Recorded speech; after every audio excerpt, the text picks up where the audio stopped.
आदमी की सनक और बौखलाहट ने इस देश को उस कगार पर लाकर आज खड़ा कर दिया है कि हमारी पहचान पर सवाल उठ रहा है। जोक्स चल रहे हैं, चुटकुले बनाए जा रहे हैं इंडिया और भारत को लेकर। सनक और आपकी नफरत का नतीजा है मोदी जी। और इस संविधान के आर्टिकल 1 ने हमें पहचान दी है, भारत की हमें पहचान दी है, इंडिया। एक आदमी की सनक और बौखलाहट ने इस देश को उस कगार पर लाकर आज खड़ा कर दिया है कि हमारी पहचान पर सवाल उठ रहा है, हमारे नाम पर फप्तियां कसी जा रही हैं, सोशल मीडिया में और मीडिया में जोक्स चल रहे हैं, चुटकुले बनाए जा रहे हैं इंडिया और भारत को लेकर। यह आपकी सनक और आपकी नफरत का नतीजा है मोदी जी।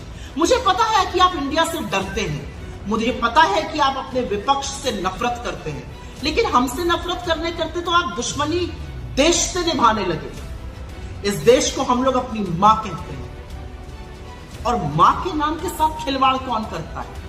आपने तो वो दुष्कर्म भी करके दिखा दिया। इस देश में एक संविधान है और उस संविधान के आर्टिकल 1 ने हमें पहचान दी है, भारत की हमें पहचान दी है, इंडिया की। और आपके ये जो कुत्सित प्रयास है हमारी पहचान के साथ खिलवाड़ करने का, वो असल में इस संविधान को बदलने के आपके दुष्कर्म का नतीजा है।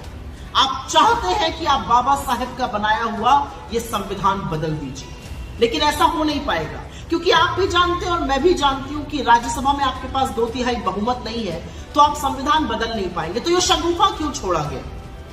ये शगुफा इसलिए छोड़ा गया जिससे आपके भक्त और आपका चरण चुंबक मीडिया इसी पर डिबेट करता रहे। वो अडानी के महास्कैम पर आपसे सवाल ना पूछे, महंगाई पर चर्चा ना करे, बेरोजगारी पर बात ना करे, आर्थिक असमानता पर बात ना करे, आज भी जलते हुए मणिपुर पर सवाल ना उठाए। इसलिए आप रह रहकर एक एक शगुफा छोड़ते रहते हैं। लेकिन क्योंकि आपने भारत और इंडिया का शगुफा छोड़ ही दिया है, तो 2-4 बातें कह देती हूं। 100 रुपए का पेट्रोल इंडिया भी खरीद रहा है, 100 ही रुपए का पेट्रोल भारत भी खरीद रहा है। आटे पर जीएसटी आपने इंडिया के लिए भी लगाई है और भारत के लिए भी लगाई है। बेरोजगारी से इस देश का युवा इंडिया में भी जूझ रहा है और भारत में भी जूझ रहा है। आर्थिक असमानता से लोग त्रस्त है इंडिया में भी और लोग त्रस्त है भारत में भी। जलते हुए मणिपुर को देखकर इंडिया भी कांप उठता है और जलते हुए मणिपुर को देखकर भारत की आत्मा भी सिहर जाती है। और अडानी के आपके नाक के नीचे पनपते हुए महाघोटाले पर इंडिया भी सवाल उठाता है और भारत भी आपसे जवाब चाहता है। तो सबसे पहले तो विभाजन की, नफरत की इस राजनीति से निकलिए, अपनी सनक, अपनी बौखलाहट छोड़िए और कृपया करके ये हाथ जोड़कर करबद्ध निवेदन है आपसे, इस देश को अपनी बनाई हुई महंगाई से, अपनी बनाई हुई बेरोजगारी से, अपनी लगाई हुई नफरत की आग से, अपनी बनाई हुई आर्थिक असमानता से, अपने बनाए हुए अडानी के महाघोटाले से बख्श दीजिए इंडिया और भारत दोनों को। और आप किससे मुकाबला करने चले हैं? आप इंडिया बनाम भारत करिएगा। अरे हम वो लोग हैं जहां पर हमारे नेता ने 4000 किलोमीटर इस देश के पैदल नाप दिए कन्याकुमारी से कश्मीर, जिससे कि भारत जुड़ा रहे। भारत जोड़ो यात्रा आपको जवाब है आपकी नफरत और आपकी कुत्सित राजनीति का। और जब हम कहते हैं जुड़ेगा भारत और जीतेगा इंडिया, तो आपकी बौखलाहट, आपकी घबराहट स्वाभाविक है।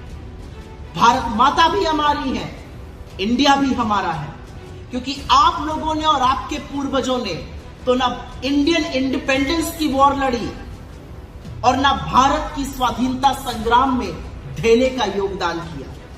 आप तब भी अंग्रेजों के साथ खड़े थे और तब भी कंस्पिरेसी करते थे। आज भी इस देश के 140 करोड़ लोगों के खिलाफ आपके ये जो प्रयास हैं वो कंस्पिरेसी है, वो साजिश है, वो षड्यंत्र है लोगों के खिलाफ, लोगों को उनके मुद्दों से विमुख रखने का।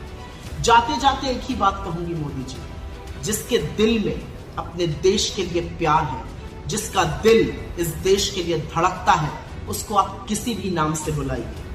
उसका दिल, उसका ज़मीर हिंदुस्तान के लिए है, इंडिया के लिए है, भारत के लिए। और ये असलियत ना आप समझ सकते हैं, ना आप बदल सकते हैं, क्योंकि आप एक घबराए बौखलाए